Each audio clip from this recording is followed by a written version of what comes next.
So, welcome back. Is everybody awake? Is everybody properly caffeinated? We are going to take one long sprint to the finish line. And our first upcoming talk now is Coen Goedegebure. He has a very nice thing in his bio where he says, like, building software is fun. Breaking it is so much more fun. And I kind of have to agree. So he is taking us to the Death Star. So can I get a really big hand for Coen Goedegebure?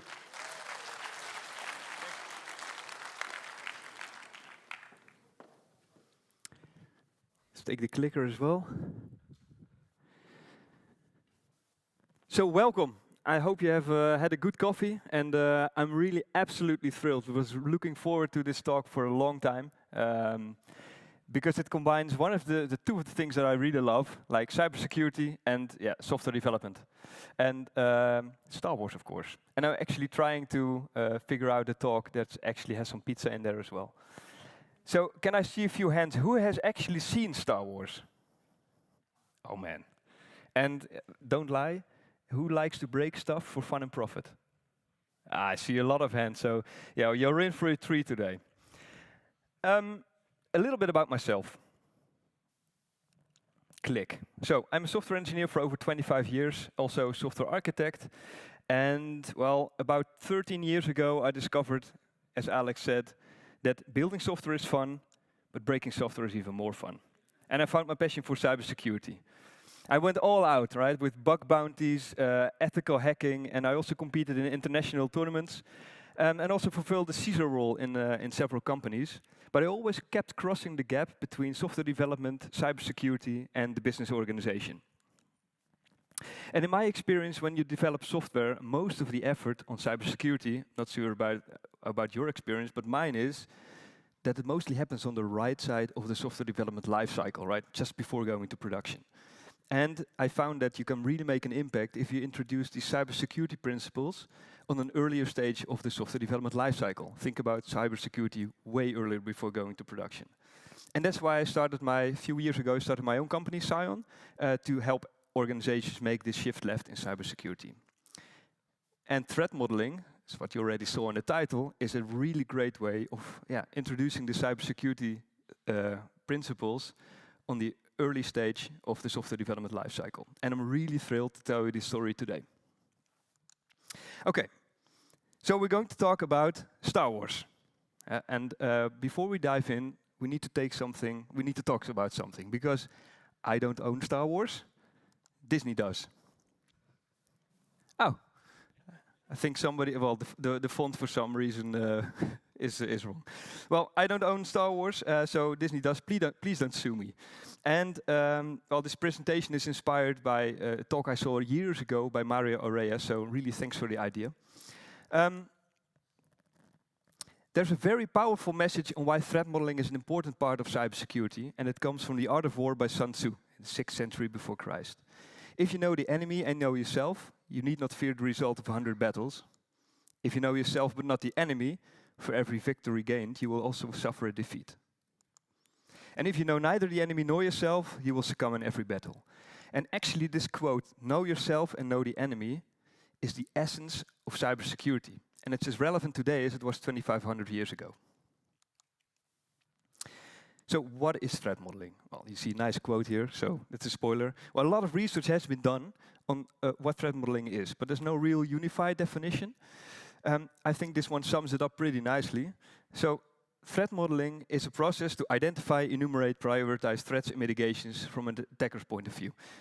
Don't worry, I'm not going to read every slide, by the way. So basically what it says is you try to hack your own system, and then you try to find a way how to prevent that, actually. Well, threat modeling can be done in a lot of different methods. Maybe who of you knows a few of these? Okay, see a few hands, some threat modelers out there. Nice, yeah, good. It can be done in different methods, but the purpose of this talk is not to go into depth on one specific method. It's really to get you an idea on why threat modeling works and what the benefits are. And I'm using attack trees here, because here we can see stride and pasta, but I'm using attack trees because I think it's a really great way to introduce the principles of threat modeling in the context of Star Wars.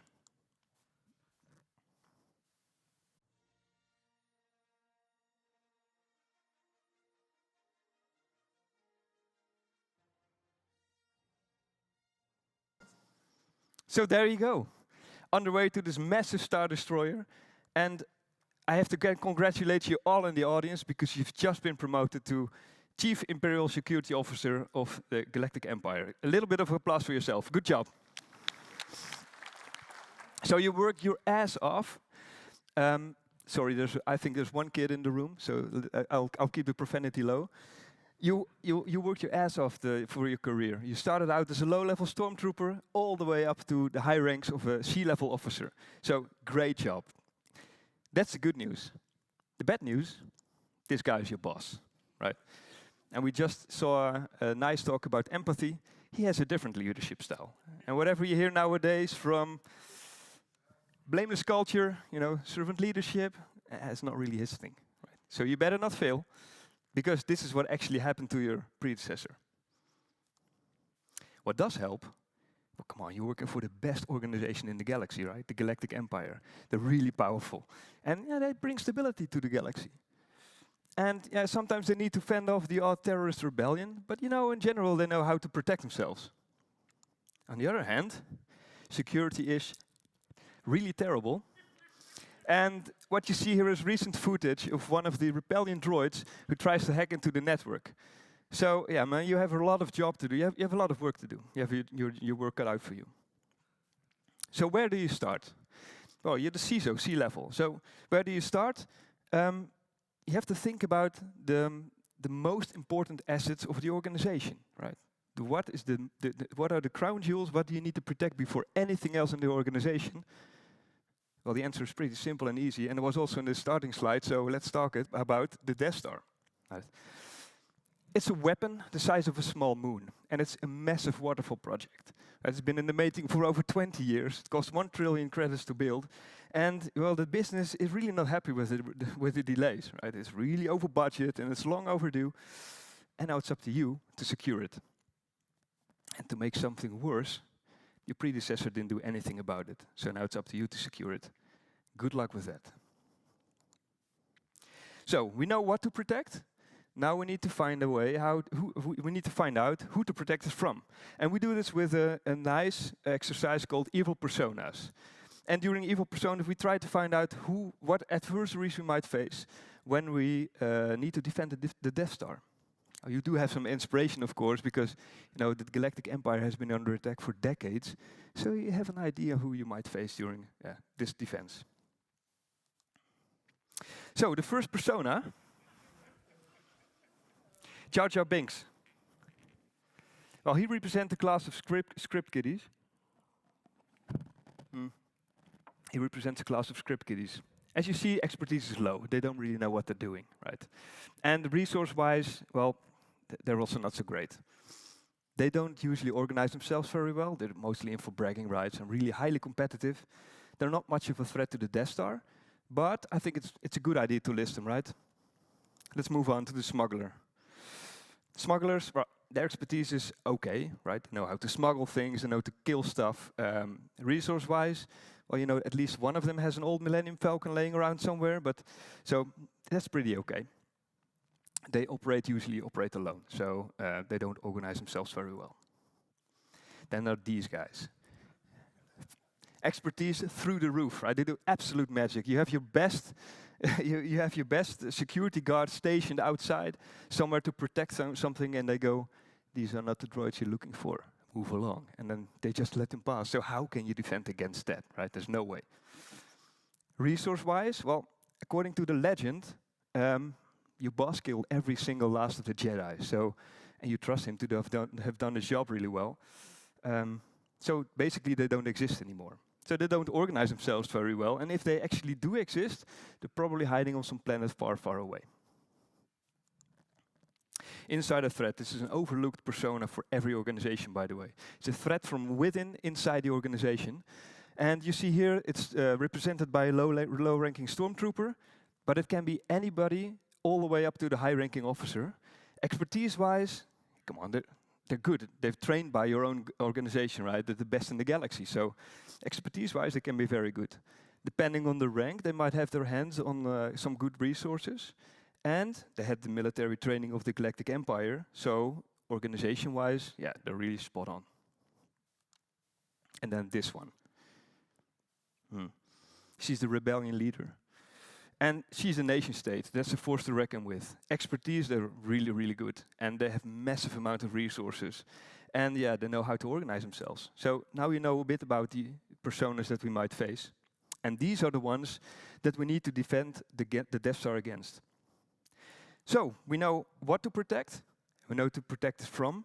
So it's time to get the right people in the room to discuss the threats of the Death Star. So you gather the architects, the Death Star architects, the Death Star engineers, and you gather your entire security team. And you know, you even got Darth Vader to give him a little bit of motivation and yeah, to emphasize the importance of the project to the organization.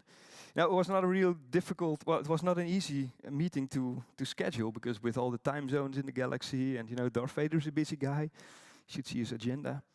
And now, somehow you managed, and you start building the attack tree. So what is an attack tree? What does it look like? Laser, yes, nice. So, you see the root node over here? That's the main goal an attacker may want to achieve. And branched out are all the options on how they may want to achieve this goal. So, we defined all these adversaries. We need to think about the goals that they might want to achieve if they attack the Death Star.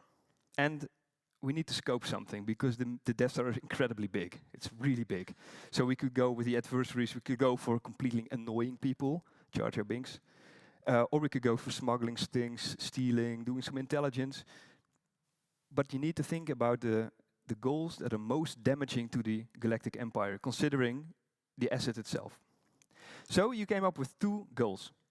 The first one, take over the Death Star. And the second one is take the Death Star out of action. If you go over the personas, if you take over the Death Star, it's actually a pretty unlikely goal. Because taking over the Death Star, it requires 2 million people crew to actually operate it. And it has a lot of highly advanced proprietary technology. So even Princess Leia would be the one who pulled this off. But even she doesn't have the resources. So you quickly discard this goal. And we move on with the main single goal that we want to achieve. Take the Death Star out of action. Let's see how we can do this. So, top left you see a little legend, so to see where we are in the big branch of the attack tree that we're going to build together. So your team did a lot of research, and well, they spoke a lot, and they did brainstorming, and they came up with two options to take the Death Star out of action, and these two options are deemed the most likely to be achieved. And that's disable the Death Star, and I'm not talking about switching it off and on again for 5 minutes or something. No, I'm talking about disabling it in such a way that re-enabling would be so expensive, yeah, you might as well buy a new one. It's actually something that, real story, happened to my iPhone last week. And the other one is to destroy the Death Star to pieces. Yeah, we need to start somewhere. We start with the left branch, disable the Death Star. Let's see how we can do this. Well, in order to disable the Death Star, you might want to, well, of course, your team discussed it, and two options came out with that are the most likely to disable the Death Star. And the first one is to cause a system failure. And it's causing a critical Death Star system to fail so hard, it would be really difficult to get it back up. Something like a heating system, or a comm system, or navigation system. And the other one is causing a mechanical failure in such a way that you don't destroy the Death Star, but you just stop it to a grinding halt. Zooming in a little bit down. So, in order to cause a system failure, you really need to compromise a critical IT system. And I'm not just talking about being a power user. No, I'm talking about getting root on the system, getting some ransomware on it, encrypt the system, throw away the key, kick out the backup, delete the backups. That's compromising. And in order to cause a mechanical failure, you need to overload critical infrastructure. And that's something like overloading a heat system. Make it so hot that nobody can live on the Death Star anymore, or it becomes really hot because of a reactor overload that it starts melting systems together. Zooming a little down. We need to get one thing clear. The Death Star, it's not of any of your Hivestein and kitchen systems. It's actually a weapon. right? And it doesn't have much surface. It doesn't have much public exposure. It does have a good firewall, and it has a really advanced defense system. So you will really need privileged access to the internal network to achieve these two goals. And in order to get privileged access to the internal network, you really need to get on board of the Death Star, right? Remember, we're talking light years of distance here, and even if you get close, a single ping might take 3 days to arrive. So yeah, you really need to get physical access to the Death Star. And we could go on and on and on and on how to get physical access to the Death Star. But remember, we're talking about a crew of 2 million people here, and also remember the insider threat should not be hard to do. So we stop this left branch, we found out how to disable the Death Star, and let's take a look what happened. So this is what we have. Something interesting happens here. You see that this node branches out and it merges back together later. It's interesting because it means if somebody or an attacker would get privileged access to the internal network, they have 2 options to achieve that goal. This could be kind of risky, but interesting. Let's move on. So we saw how to disable the Death Star. That's what we just determined. Let's see if we can destroy the Death Star. Destroying the Death Star, your team spoke about this, and they said, well, number 1, destroyed by military attack. That's not unthinkable, because, you know, Princess Leia has a big fleet. And, well, she would be able to pull this off. It would be not so difficult for her. And then, the other one, they were really proud that it was found, because one of your engineers came up with the idea, there's maybe a way how we can destroy the reactor. And this is how he presented this.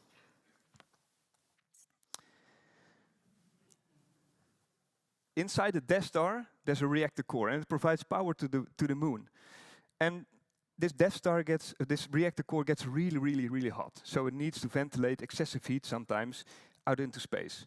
For this, they designed a thermal exhaust port and a ventilation tunnel leading up to this thermal exhaust port. And this is where the vulnerability is, because the path to the core is really unstable. So if anybody would be able to fire a proton torpedo in there, yeah, it could cause a chain reaction, blow up the reactor core, blow up the Death Star. Yeah, problem. So you need to do something about this. There are a few protections, however. One, obscurity. It's a really small hole, 2 meters. It's a really difficult shot to make. And it's really very well hidden, right? It's the size of a small moon, and it's a very small hole that you need to fire a proton torpedo in. There's no way for an outside attacker to know where this is. Still, it's not that great. But you were really happy that this came out, otherwise you wouldn't have known about this. So in order to destroy the reactor, yes. In order to destroy the reactor, you need to shoot the thermal port. In order to shoot the thermal port, you really need to know where this thermal port is, so you need to obtain the blueprints of the Death Star. So this is the entire attack tree that we just built together. I see somebody taking notes.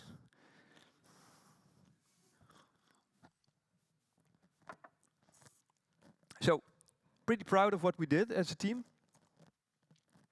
And there are clearly 3 big risks that we see when we investigate the attack tree that we just built. Privileged access to the internal network, military attack, and shoot the thermal port.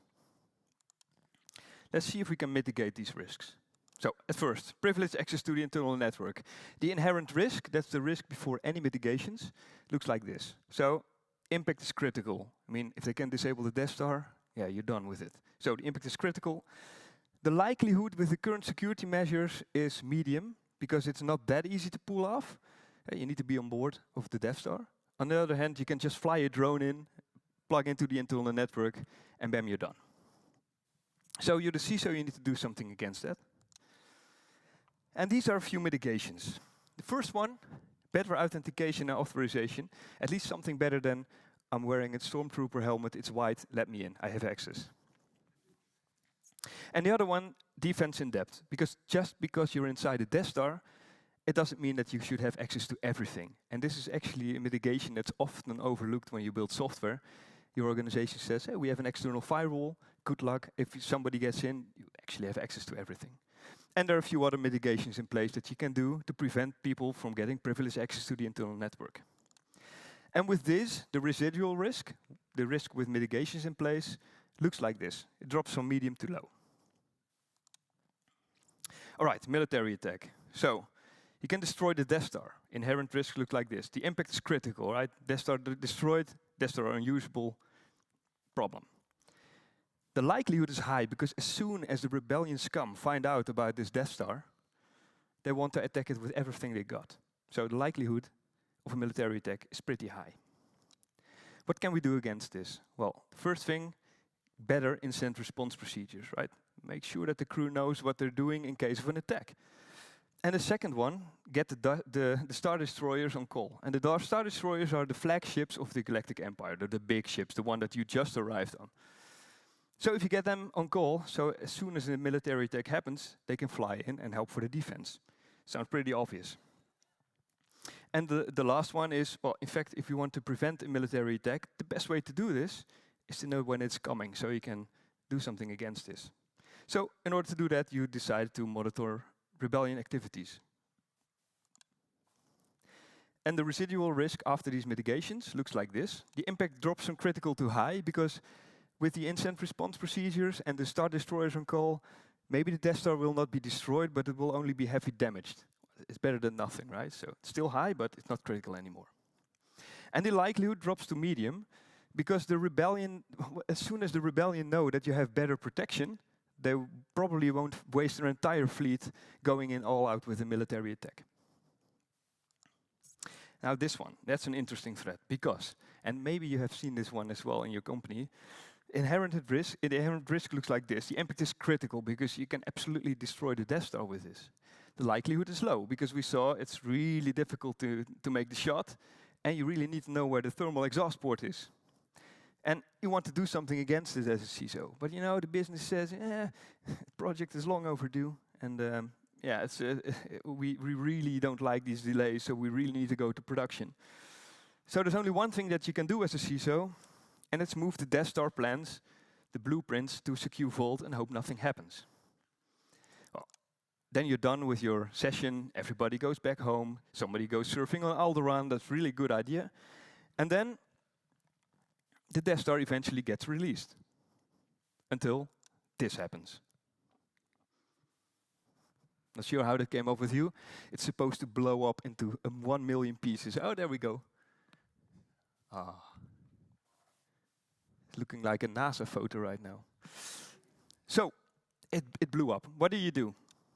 Right? You do some forensic analysis. You find out what actually happened. You need to know what happened. So apparently the thermal exhaust port was found and got blown up. And this guy was the one who took the shot, Luke Skywalker. He's the one who took the shot on the thermal exhaust port. There are a few interesting things about this guy. Number one, he's a Jedi. Weren't they supposed to be dead? Second one, he got help from Han Solo. He's a smuggler. Well, they usually operate alone, right? So, and they're only in it for the money. So why is he involved in helping blow up the Death Star? Gets even worse. He's the brother of Princess Leia. Yeah. So he's a Jedi, and he's the brother of Princess Leia. He's two personas in one. But the worst thing is, he's the son of your boss. And you know, it's not your problem to take care of the kids of your boss. But you know, since he was the one who managed to take the shot, it's actually now it's become your problem. But how did Luke Skywalker find out about the thermal exhaust port? The answer comes later in your mail with camera footage from within the secure vault where you stored the blueprints. These two people got their hands on the hard drive containing the Death Star blueprints. And the hard drive was not encrypted. So now you need to bring out the forensic report to your boss, and he won't be pleased. So, hey, good luck to you, all in the audience. Let's go through a few lessons learned. Because after a big incident, we need to do some post-mortem, talk about what happened, what's going on, what went wrong. The analogy of this story is that you find out about the thermal exhaust port really late in the development process. right before going to production. And this is something that you find in a lot of companies, right? They think about cybersecurity right before going to production, sometimes even after they make documentation.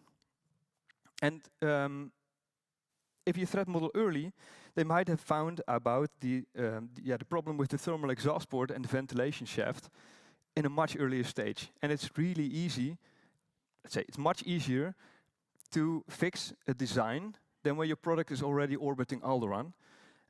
Also much less costly. And do threat modeling more often, because if you do it more often, on every iteration after you make a big change, you might actually, you make sure that you don't find any security issues. So shift left that security effort, as you would say. Also embrace the unknowns, right? It's part of life, but I mean, come on, how could you have known about Luke Skywalker? I mean, he's a Jedi and they were supposed to be dead. And why didn't your boss tell you that he had a son? And why didn't your boss tell you that his son was actually the brother of Princess Leia? So after threat modeling, it doesn't mean that you're secure. So after threat modeling, it means that you covered most of the important threats, and threat modeling is there only the beginning. You also need to implement it. Good cybersecurity starts with people. Because, well, if you bring the hacker mindset into software developers, the people who build the software, build the applications, or build the product, and you bring in their hacker mindset in that place, it's a really good way to up the cyber resilience of that application and your organization. Also, it's a problem-solving exercise. I'm not sure about you, but when I'm still programming, it's one of the best things of programming. You solve problems, right? Throw a problem on the table with a team of developers, and they tumble over each other to actually fix it.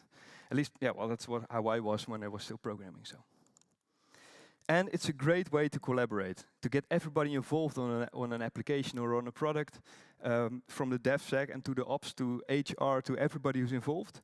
And it's a great team-building exercise as well. And later, when they leave the room, they're all on the same page about threats, about the specific product.